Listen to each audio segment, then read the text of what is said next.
ಜ್ಞಾನ ದಾಸೋಹ ತುಂಬಿದ ನಮ್ಮ ಆರಾಧ್ಯ ಗುರು ಅನ್ನದಾನೇಶನ ಪಾದಂಗರಿಗೆ ಮತ್ತು ನಮ್ಮ ನಿಮ್ಮೆಲ್ಲರ ಹೃದಯದಲ್ಲಿ ನೆಲೆಸಿದ ಶಿರಡಿ ಸಾಯಿಬಾಬಾ ಹಾಗೂ ಪುಟ್ಟರಾಜ ಗುರುಗಳ ಮಂಜುನಾಥನ ಪಾದಂಗಗಳಿಗೆ ಅರ್ಪಿಸಿದ ಒಂದು ಭಕ್ತಿ ಪ್ರಾರ್ಥನೆ. ಏನು ಪಾದವು ಎಂತ ಪಾದವು, ಎಷ್ಟು ಸುಂದರ ಪಾದವು, ಪರಮ ಪಾವನವಾದ ಶಿರಡಿ ಸಾಯಿನಾಥನ ಪಾದವು. ಏನು ಪಾದವು ಎಂತ ಪಾದವು, ಎಷ್ಟು ಸುಂದರ ಪಾದವು, ಪರಮ ಪಾವನವಾದ ಶ್ರೀ ಗುರು ರಾಘವೇಂದ್ರರ ಪಾದವು. ನೋಡು ನೋಡುತ್ತ ಇನ್ನು ನೋಡುವ ಬಯಕೆ ತಂದಿಯ ಪಾದವು, ನೊಂದ ಮನಕಾನಂದ ತರುತಿಯ ಶಿರಡಿ ಸಾಯಿಯ ಪಾದವು.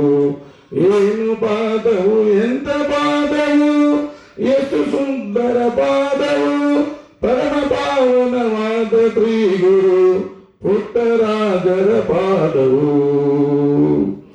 ಅಂತರಂಗವ ಶುದ್ಧ ಮಾಡಿ ಅಲ್ಲ ನೆಲೆಸಿಯ ಪಾದವು, ಅಂತರಂಗವ ಶುದ್ಧ ಮಾಡಿ ಅಲ್ಲ ನೆಲೆಸಿಯ ಪಾದವು.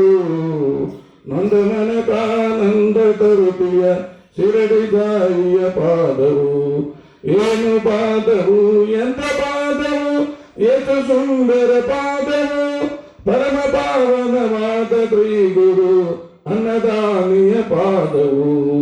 ಭಕ್ತಿ ಭಾವದಿ ಭಜಿಪ ಭಕ್ತರ ಬಿಡದ ಚಲುವ ಪಾದವು, ಭಕ್ತಿ ಭಾವದಿ ಭಜಿಪ ಭಕ್ತರ ಬಿಡದ ಚಲುವ ಪಾದವು. ಮುಕ್ತಿ ಮಾರ್ಗಕ್ಕೆ ದಾರಿ ತೋರುತ್ತ ಜ್ಞಾನ ಜ್ಯೋತಿಯ ಪಾದವು, ಮುಕ್ತಿ ಮಾರ್ಗಕ್ಕೆ ದಾರಿ ತೋರುತ್ತ ಜ್ಞಾನ ಜ್ಯೋತಿಯ ಪಾದವು. ಏನು ಪಾದವು ಎಂತ ಪಾದವು, ಎಷ್ಟು ಸುಂದರ ಪಾದವು, ಪರಮ ಪಾವನವಾದ ಶ್ರೀ ಗುರು ಮಂಜುನಾಥನ ಪಾದವು. ಅಂತರಂಗವ ಶುದ್ಧ ಮಾಡಿ, ಅಂತರಂಗದ ಶುದ್ಧ ಮಾಡಿ ಅಲ್ಲ ನೆಲೆಸಿಯ ಪಾದವು.